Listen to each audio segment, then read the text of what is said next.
Lifting with momentum has a bad reputation, especially among bodybuilders. And although I disagree with them, there is at least a small grain of truth there. Let's say you're trying to bulk up your shoulders with an overhead press, but you generate momentum with your lower body to throw the weight up, reducing the demands on your shoulders and thus reducing muscle growth. Fair enough. That explosive version of the overhead press is called a push press, and it's true, if you're not doing it properly, it can shift emphasis away from the muscles you're trying to train. You could also think of cheat curls, where you use some hip drive to help you curl more weight. But just because you're generating momentum with your lower body doesn't mean you can't also fully engage the muscles you're trying to grow. There's nothing stopping you from fully engaging your shoulders when you do a push press, or from fully engaging your biceps when you do a power curl. Even for bodybuilders who only care about muscle hypertrophy, these can be perfectly good exercise variations. In fact, if you use it wisely, that extra momentum can actually be quite helpful. The hardest part of most free weight exercises is somewhere in the middle, when the lever is parallel to the ground, creating a longer moment arm.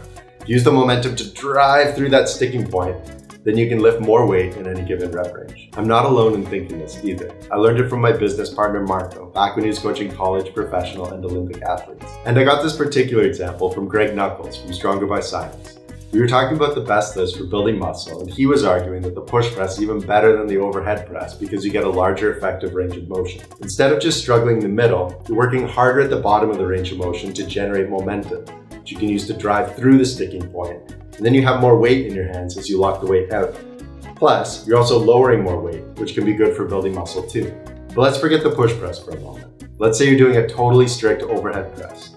Even then, you can still generate momentum, and you can still use that momentum to get better results. The beginning of the range of motion is a little bit easier. So if you're lifting explosively, trying to accelerate the weight up, you'll be able to generate some momentum to help you through the sticking point.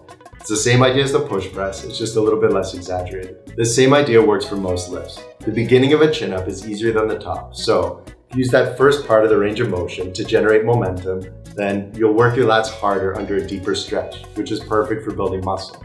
Then, you can use that momentum to drive all the way to the top, which is also perfect. The same is true with bicep curls, bench presses, squats, conventional deadlifts, and rows.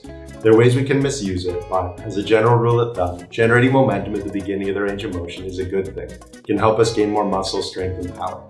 Now, just like we covered in the last video on lifting tempo, this idea of lifting with momentum kind of contradicts the idea of establishing a strong mind-muscle connection. If you're trying to explode the weight up, it can be kind of hard to think of keeping constant tension on your muscles. So, in the next video, we'll talk about the mind-muscle connection, whether it matters, and how it fits into all of this. If you want me to let you know when that video is ready, subscribe and ding the notification bell, and I'll let you know as soon as it's up. Alright, that's it for now. I hope to see you in the next one.